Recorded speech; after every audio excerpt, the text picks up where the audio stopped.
Picture a hall so vast that the smoke from its central hearth rises 30 feet before it finds the blackened rafters. Hundreds of tallow candles throw unsteady light across long oak tables.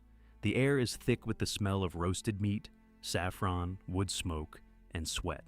Somewhere behind a carved screen, a group of musicians is playing a melody that has not been heard by human ears in over 500 years. The table before you is heaving with food, whole roasted swans with their feathers reattached, towering pastry castles, a stag's head with gilded antlers. And yet, no one has touched a single dish. They are waiting. Everyone is waiting. Because in the medieval world, a feast was never just a meal. It was a performance of power, a map of the social order, and one of the most carefully orchestrated events a community would ever witness. We have a very particular image of the medieval banquet. Drunken kings tearing at legs of mutton, tankards of ale slammed on rough-hewn tables, a kind of cheerful barbarism. That image is almost entirely wrong. The reality was stranger, more elaborate, and far more revealing about the civilization that produced it than any battle or treaty. To understand what a medieval party really looked like, we must first understand what it was for. And it was for everything. In a world without mass media, without printed newspapers, and without any mechanism for broadcasting status beyond the physical presence of witnesses, the feast was the single most important tool of political communication available to the ruling class. A king who could not host a magnificent banquet was a king whose authority was in question. A lord who failed to feed his vassals was a lord who would soon find himself without vassals. Generosity was not a virtue in the abstract. It was a political survival strategy. The Old English word for lord, hlaford, literally meant loaf ward, the guardian of the bread. The one who feeds is the one who rules. This meant that the scale of hospitality was staggering. The coronation feast of King Richard II in 1377 consumed 14 oxen, 120 sheep, 12 boars, over 200 birds of various kinds, and 11,000 eggs. The kitchens employed 300 cooks and servants. At the installation feast of Archbishop Neville of York in 1465, one of the best documented medieval banquets, required 1,000 sheep, 2,000 pigs, 4,000 pigeons, 4,000 rabbits, and over 300 barrels of ale. These were not anomalies. They were the expected standard for events of that magnitude. But the feast was not merely a display of abundance. It was a mirror of the cosmos. Medieval people lived inside a worldview where every element of creation had a divinely ordained place in a vast hierarchy. The great chain of being, stretching from God at the top through angels, kings, nobles, peasants, animals, plants, and minerals at the bottom. The feast was the hierarchy made edible, where you sat, what you ate, who served you, and in what order. Every detail was a statement about where you stood in the order of the universe, and everyone in that hall was reading those signals with the precision of a diplomat decoding a treaty. And the seeds of tension were already woven into the spectacle. A misplaced seat could ignite a feud. The wrong dish served to the wrong guest could be read as a declaration of contempt. What looked like celebration was, beneath the surface, a minefield of social negotiation. Then the trumpet sounded. In most great feasts, the formal beginning was announced by a blast of horns or trumpets, a tradition inherited from Roman signal culture and preserved through centuries of aristocratic ritual. The moment those notes filled the hall, silence fell. The host, seated at the high table on a raised platform called the dais, gave the signal. A chaplain or clerk spoke a blessing in Latin, and only then did the machinery of the feast begin to move. The pattern broke from anything we would recognize as a dinner party. This was ceremony. The space itself was designed to communicate. The great hall of a medieval castle or manor house was not simply a dining room. It was the nerve center of aristocratic life, courtroom, parliament, bedroom for servants, and stage for the feast. At one end, raised on a dais sometimes a full foot above the main floor, sat the high table. It faced outward, looking down the length of the hall, so that every person in the room could see the Lord and his most honored guests. Behind the high table hung tapestries, among the most expensive objects a noble household possessed, sometimes worth more than the building itself. And above it, a canopy of silk or embroidered cloth signaled the Lord's quasi-royal status within his domain. The salt cellar, an enormous and often jewel-encrusted object, sat at the center of the high table. It was the dividing line of the medieval world in miniature. To sit above the salt was to matter. To sit below it was to serve. The rest of the hall stretched out in long rows of trestle tables set on packed earth, or, in wealthier households, on rushes mixed with herbs, lavender, thyme, a meadow sweet to combat the smell. Lighting came almost entirely from candles and from the central hearth, which meant that the far ends of the hall dissolved into a flickering half-darkness. The Lord's face was always visible. The faces of those at the lowest tables were not. Even the physics of light reinforced the hierarchy. There were no individual chairs for most diners. Benches lined both sides of the tables, and you sat where you were told to sit. Seating was the first and most critical performance of the feast. It was not casual, it was choreographed. The Lord and Lady occupied the center of the high table. To their immediate right sat the guest of highest rank. To their left, the next in precedence. This continued outward in both directions, each seat a precise calibration of social standing. At the lower tables, the same principle applied in descending order. All the way down to the youngest servants and lowest-ranking household members, who sat farthest from the dais, closest to the drafty screen's passage where food entered from the kitchen. Even the tableware encoded rank. The Lord and his closest companions ate from silver or pewter plates and drank from individual cups. Those farther down the table shared trenchers, thick slices of stale bread that served as edible plates, soaking up juices and sauces. At the end of the meal, these grease-soaked trenchers were collected in baskets and distributed to the poor, waiting outside the hall gates. Charity and waste disposal in a single gesture. Diners ate with their hands. Forks would not become common in England until the 17th century. And elaborate rules governed how one handled food. You cut meat with your own knife, which you brought yourself. You took food from shared dishes using only 3 fingers, never the whole hand. You did not dip bread you had already bitten into the communal sauce. You did not blow on hot food. You did not scratch yourself at table. These were not suggestions. They were published in conduct manuals with titles like The Baby's Book and Stands Puer ad Mensum, and failure to follow them marked you as someone who did not belong. The popular imagination often portrays medieval food as crude, endless slabs of roasted meat and bread. The reality, at least at the feasts of the wealthy, was precisely the opposite. Medieval haute cuisine was one of the most complex and labor-intensive culinary traditions in history. A formal feast was divided into courses, each called a remove, not because the food was removed, but because the tablecloth itself was sometimes changed between courses, each reveal a theatrical moment. A major banquet could consist of 3 to 5 removes, each containing 6 to 12 separate dishes. The total number of dishes served in a single evening could exceed 40. Spices were the currency of culinary prestige. Saffron, cinnamon, ginger, cloves, nutmeg, pepper, grains of paradise. These were imported from thousands of miles away at staggering cost, and their liberal use in cooking was an unmistakable signal of wealth.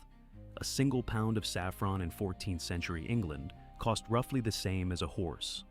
The kitchen accounts of the Earl of Warwick for a single feast in 1470 list over 60 pounds of pepper, 30 pounds of ginger, and quantities of saffron measured in ounces, each ounce worth a laborer's monthly wage. But the true stars of the medieval feast were the sautelti, elaborate edible sculptures presented between courses as entertainment and political statement. A sautelti might be a sugar paste castle representing the host's domain, a marzipan ship celebrating a naval victory, or a pastry recreation of a biblical scene. At the coronation feast of Henry V, a sautelti depicted the new king surrounded by saints, with a tiger and an antelope at his feet, heraldic symbols of his claim to France. These were not afterthoughts. They were the main event. Sculptors, painters, and goldsmiths worked alongside cooks to produce them. And then there were the spectacle dishes. Whole peacocks, skinned and then redressed in their full plumage after cooking. Their beaks gilded with gold leaf were presented as if still alive. Roasted swans arrived at table with their necks arched and their wings spread. A famous recipe from the 14th century cookbook Le Viandier de Taillevent describes the cockatrice, a creature made by sewing the front half of a pig to the back half of a capon, roasting it whole, and presenting it as a mythical beast. The line between kitchen and theater did not exist. The drinks matched the extravagance, and wine was the prestige beverage, imported from Gascony, Burgundy, and the Rhine at enormous expense, and served from elaborate jugs to the high table. Those below the salt drank ale, thick, sweet, unhopped ale that bore almost no resemblance to modern beer. Hops would not become standard in English brewing until the late 15th century, and their introduction was fiercely resisted as a foreign corruption. Without hops to preserve it, ale spoiled within days, all which meant it had to be brewed constantly and consumed quickly. A large household might go through 100 gallons of ale in a single day. The stronger varieties could reach 7 or 8% alcohol, and by the third remove of a major feast, the lower tables were rarely sober. The result was a sensory experience that nothing in the modern world quite replicates. The heat of hundreds of bodies packed into a stone room, the roar of conversation competing with music, the heavy fragrance of spiced meat layered over wood smoke and rushes, the taste of saffron and cinnamon in dishes whose recipes were closely guarded secrets, and presiding over all of it, visible to everyone, the Lord and his household eating the same meal but in finer vessels, on a higher platform, bathed in better light. The feast was a world in miniature. Between removes, the hall transformed. Musicians played from a gallery above the screen's passage. Shawms, sackbuts, rebecks, tabor drums. Yes, and the hauntingly nasal sound of the hurdy-gurdy filled the smoky air. The music was functional, as much as aesthetic. It signaled the transition between courses, covered the noise of servants clearing tables, and set the emotional register for what came next. Jesters and fools worked the crowd with a freedom that no one else in the hall possessed. The licensed fool could mock the Lord to his face, satirize powerful guests, and speak truths that would get anyone else imprisoned or killed. And this was not a sign of weakness. Tolerating a fool was itself a display of power, the confidence to be laughed at without losing authority. After the final remove came dancing. Medieval dance was not the spontaneous expression we might imagine. It was formalized, learned, and loaded with social meaning. The Bas dance, slow and stately, required physical contact between partners in a society where such contact was otherwise tightly regulated. The Estampi, faster and more energetic. They allowed younger members of the company to display athletic grace. For many young nobles, the feast was one of the only socially acceptable environments in which men and women who were not married to each other could touch. But entertainment went further still. Mummers, troops of masked performers, enacted short allegorical plays between courses, often dramatizing stories from chivalric romance or scripture. At the court of Burgundy, which set the standard for European festive culture in the 15th century, the Feast of the Pheasant in 1454 featured a giant pastry from which live musicians emerged playing instruments, a mechanical church with functioning bells and a choir inside, and a chained elephant led through the hall as a symbol of the crusade that Duke Philip the Good was pledging to launch. The guests swore their oaths on a live pheasant adorned with gold and jewels. Spectacle had become statecraft. But the medieval feast was not exclusively an aristocratic institution. The calendar of medieval life was punctuated by communal celebrations that reached every level of society. The church mandated roughly 80 to 100 feast days per year. Saints' days, holy days, and seasonal celebrations when ordinary work was forbidden and communities gathered to eat, drink, and mark the passage of time. Christmas was not one day but 12, stretching from December the 25th to Epiphany on January 6th. And during that period, even the poorest households were expected to eat better than usual. Landlords who failed to provide a Christmas feast for their tenants risked social censure and, in some cases, legal consequences. The servitium debitum, the obligation of lordship, ran in both directions. Village feasts looked nothing like the great hall spectacles. They happened in churchyards, in open fields, in alehouses run by women known as alewives, one of the few entrepreneurial roles available to medieval women. The food was simpler, pottage thickened with barley and peas, dark rye bread, salted herring, cheese, and enormous quantities of ale. A single parish ale feast might consume 200 gallons of ale in an evening, brewed specifically for the occasion by the church or the community. Yep, these events were funded by a collective contribution called a scot, and anyone who failed to pay was literally scot-free, a term that survives in English precisely because avoiding your contribution was considered a serious social offense. The carnival season before Lent was the Great Eruption. For days, sometimes weeks, the normal social order inverted. A Lord of Misrule, or Boy Bishop, was elected to preside over the festivities, a commoner or even a child given mock authority over the community. Men dressed as women, servants gave orders to masters. Obscene songs were sung in the streets. The church tolerated this controlled chaos because it functioned as a pressure valve. By allowing a brief ritualized reversal of the social order, the system made the permanent order easier to endure for the rest of the year. The extravagance was not without consequence. A single great feast could consume what an entire village produced in a month. The economic pressure this placed on agricultural communities was severe and constant.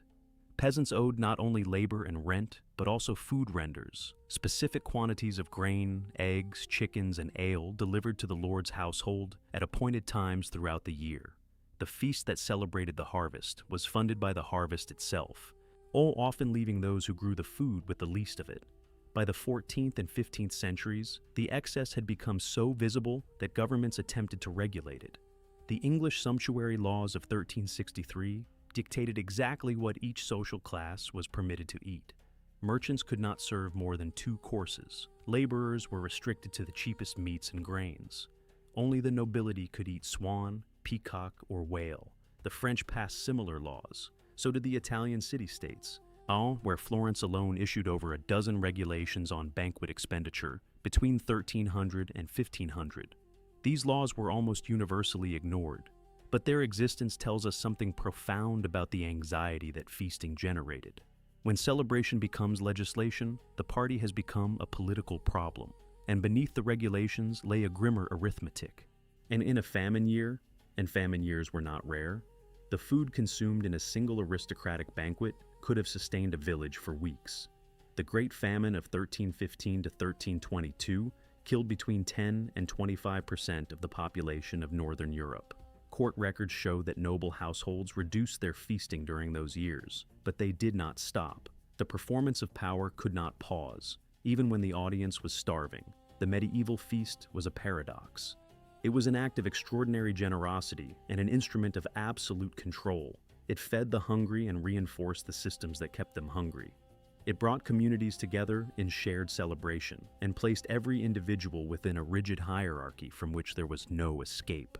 The same event that expressed the highest aspirations of medieval culture, beauty, hospitality, divine order, communal joy, also exposed its deepest contradictions: inequality, waste, and the relentless performance of power. What the feast reveals, more than any charter or chronicle, is how thoroughly medieval people understood that power is not merely held. It is performed, it is eaten, it is watched.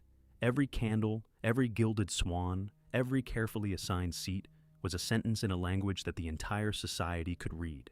The feast was not a break from the political world. It was the political world distilled into an evening.